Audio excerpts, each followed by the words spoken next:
Hey guys, I'm Rich from NeoWin, and today we're unboxing the Huawei MateBook X Pro. So, Huawei is celebrating 5 years of the MateBook brand. When they sent me that email that said 5 years of MateBook, I couldn't believe it. I'm like, how has it been 5 years since they made their first Windows 10 PC? And then it dawned on me, I'm like, holy crap. Like, I remember that event. It was at the World Trade Center in 2016 in June. And I remember it was, up on the observation deck, and they announced their first PC. It was a tablet. In fact, I have one right here. This is the original MateBook. Okay, it was a tablet, just like so.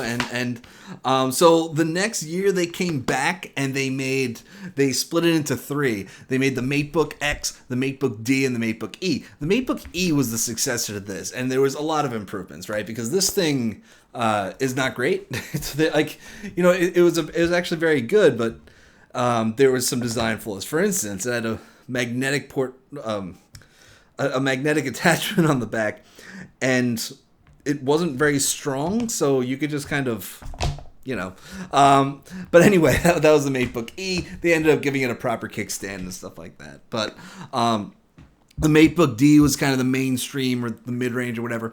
The MateBook X was the flagship. And man, this thing was cool. It was thin, it was light, it only had USB Type-C, okay? So it had a lot of firsts, too. It was the first 13-inch laptop to have Dolby Atmos sound, and it was good. I loved this thing. And you know what else it was? It was the first 13-inch laptop, probably any PC, that had a U-series processor and didn't have a fan. So it was really cool. They didn't refresh that for years. They finally did recently. But they didn't refresh that for years. Instead, they focused on the MateBook X Pro. The MateBook X was a 13-inch laptop. This is 14 inches. They packed a dedicated GPU into the MateBook X Pro. They did a privacy guard on the camera by tucking it into the keyboard, which isn't great. But it's about power. It's about being a little bigger. It's the pro version of the flagship, right? I should add also that they've also added more of a mainstream entry into the lineup, which is the MateBook 13 and the MateBook 14. If you think of it in terms of a MacBook, which Huawei tends to, the MateBook 13 is the MacBook Air.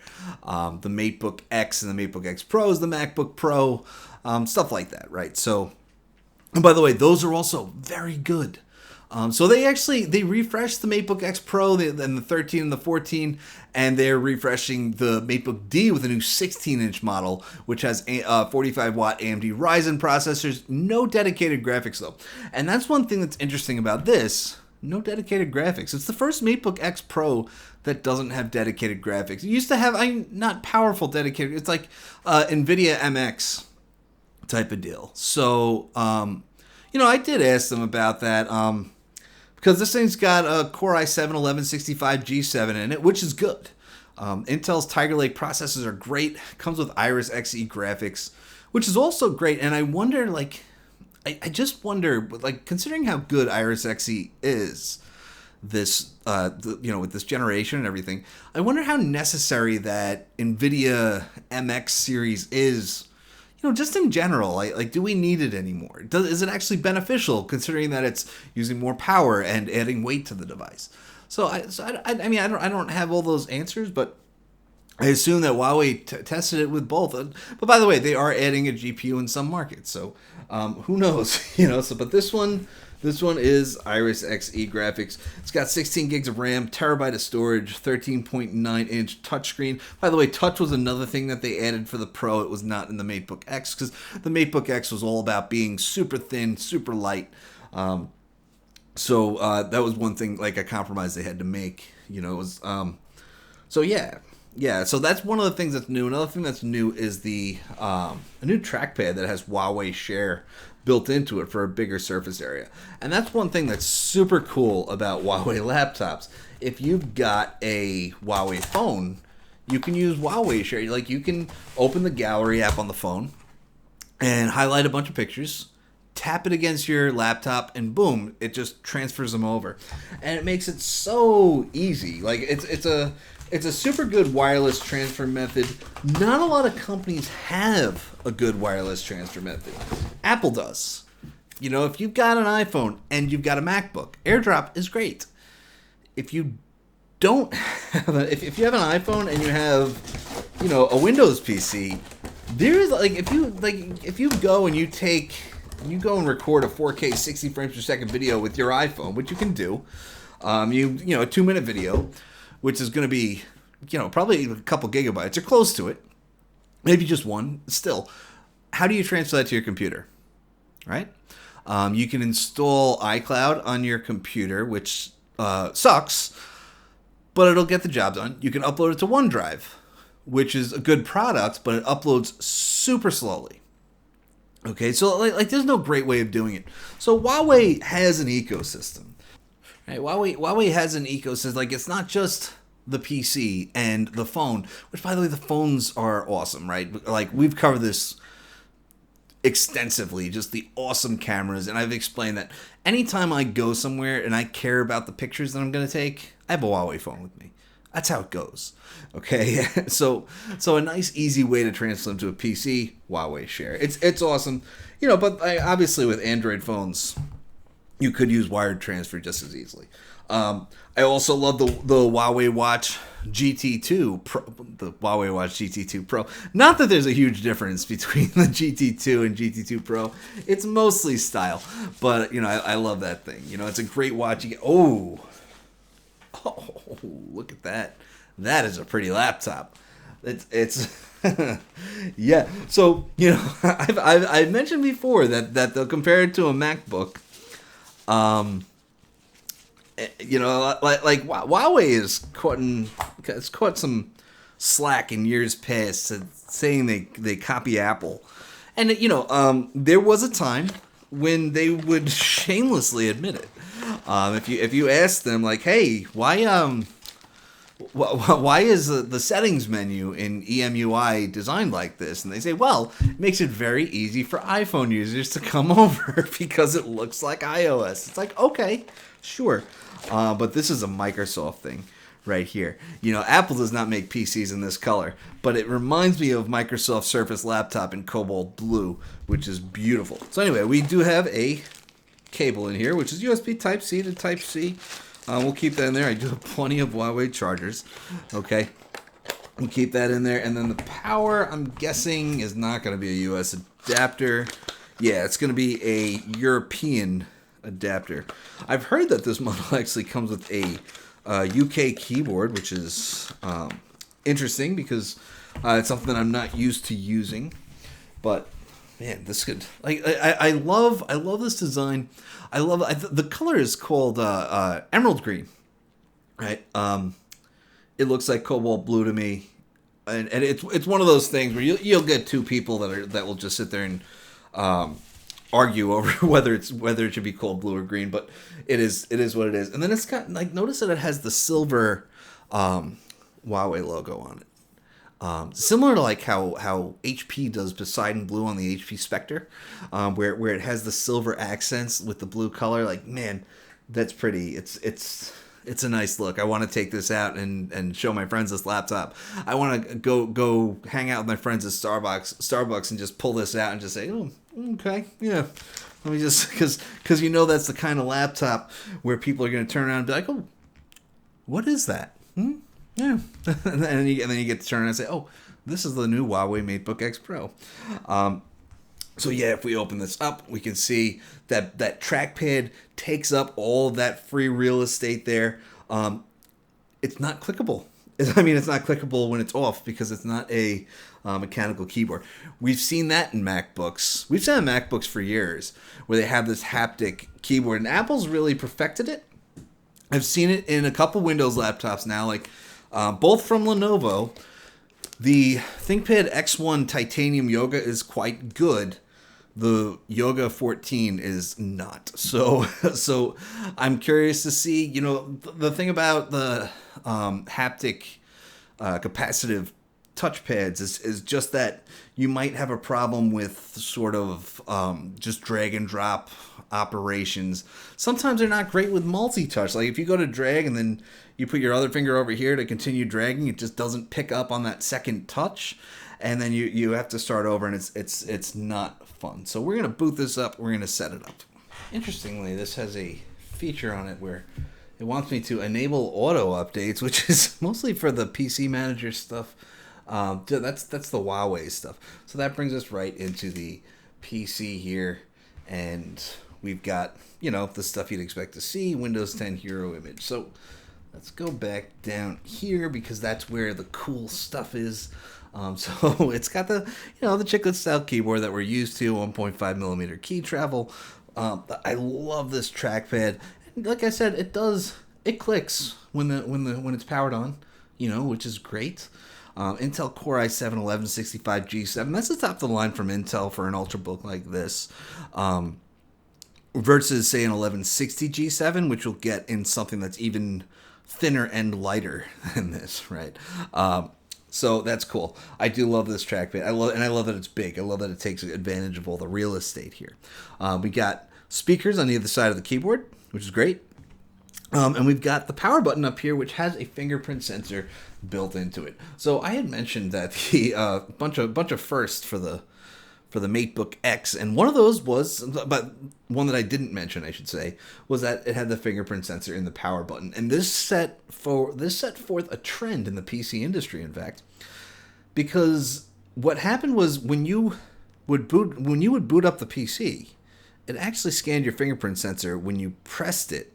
So you didn't actually have to press it again once it actually booted up. You didn't have to go back and touch it once the PC booted up. You just pressed it once, and then it booted up, logged you right in.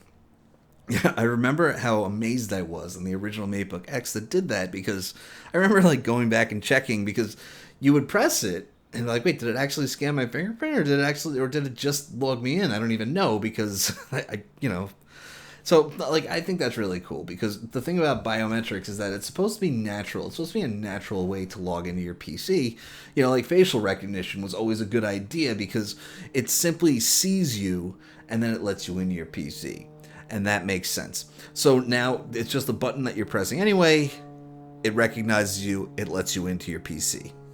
So that is one of the features that I do really like about the Mate, pretty much the whole MateBook series, right? And then we've got the webcam. This was a great feature when they first introduced it in the original MateBook X Pro. There it is. It's right in the keyboard.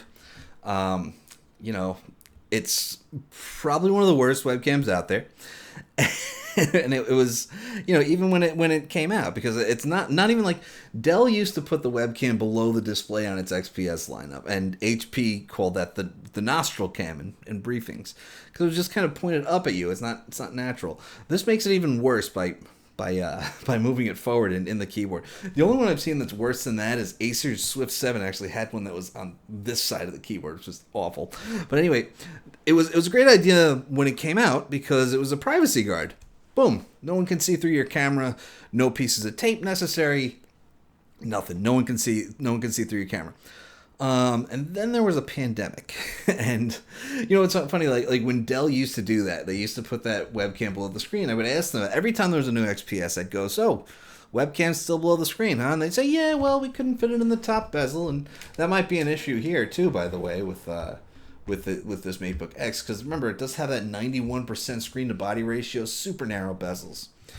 But I'd say, well, don't you think that's a problem? They'd say, well, when was the last time you used your webcam?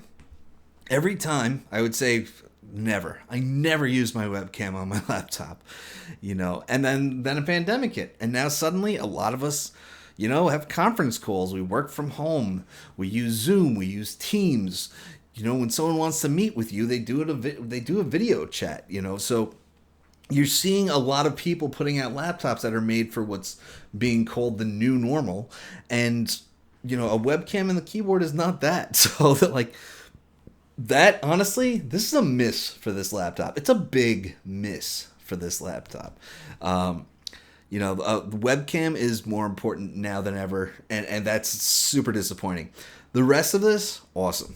great trackpad, touchpad, whatever you want to call it. Great speakers on the sides of the keyboard. Should be Dolby Atmos unless they ditch that. I don't see any Dolby Atmos branding on any of this stuff. The fingerprint sensor and the power button, love it. Super thin and light, love it. Look how thin and light that is. I love the color too, like that emerald green, beautiful. 2 USB Type-C ports, has Thunderbolt 4. Has USB Type-A too. That was another thing that was exclusive to the MateBook X Pro. It has USB Type-A. The MateBook X was just simply too thin for it, but this one has Type-A and 2 Type-C ports. So not much has changed with the MateBook X Pro at all, to be honest. Like the chassis is the same, the bezels are the same. It's got a 3x2 display, which I believe is 3000 by 2000. Yeah, so like you've got the spec bump, right? You've got Intel Tiger Lake processors, Iris Xe graphics. No dedicated graphics this time, which I should point out again. This model has 16 gigs of RAM, right? See, Core i7 1165G7, 16 gigs of RAM. And then it said 1 terabyte of storage on the box, which we can verify, right? Oh, that's the worst. Huawei does this thing, and I gotta look it up. My friend David Kogan has a tutorial for getting rid of this. But they do this thing where they just partition the drives in such a weird way like that. Like, I don't know what the actual purpose is of this, but we have a data drive and a C drive, and I gotta go look up David Kogan's tutorial. He's at the Unlocker, and I'm gonna have to find that because that's a pain. That's a real pain point, and I don't know why Huawei always does it. No one else does. But yeah, it's gonna be a great PC overall. Bummer on the webcam. So yeah, I mean, look at that. This is a pretty piece. This is a pretty laptop, right? I love. I mean, the MateBook X Pros that I've reviewed in the past come in this sort of gunmetal gray color, which I hate. I not that I hate that particular one. I just hate laptops that come in that sort of gunmetal gray in general, whether it's aluminum or magnesium. It's just such a dull color to use. And they even had like a black Huawei logo instead of something metallic like this. This is a nice color. This is something that more companies should emulate. And I'm happy to see Huawei do it because Huawei innovated a lot in smartphone design. With the P20, they actually started using gradients in their laptop. I mean, in their smartphones, where you had that twilight color in the beginning, and then they expanded on that in the Mate 20 and then the P30. And they really done a lot just in smartphone design that no one was doing before. Before that, it was like, there have always been colored smartphones, right? But the focus has always been on mostly black smartphones, some white smartphones. You expand into colors. I don't know. Maybe it's just a risk thing because you're producing too many devices. I don't know. Too many variants of devices. But they started making these really pretty colors that just no one had done before, and people started emulating that. I felt like that was one of those ways that Huawei came into its own, rather than proudly copying Apple on certain things. It was like really doing their own thing, and went from imitating the bar to setting the bar. And design was one of those areas. And I think it's really cool to see a pretty color on an aluminum laptop like this. Microsoft was doing it in its Surface laptops when they first came out with burgundy and cobalt blue. They don't do that anymore. Now they have subtle colors like sandstone and ice blue, which are fine, but they're not those bold, pretty colors that we saw anymore. Like I would love to see Huawei do for PC design what it did for phone design. Anyway, guys, I'll have a review in a few weeks. I'm going to use the hell out of this thing, so stay tuned. I'm Rich from NeoWin. Have a great night.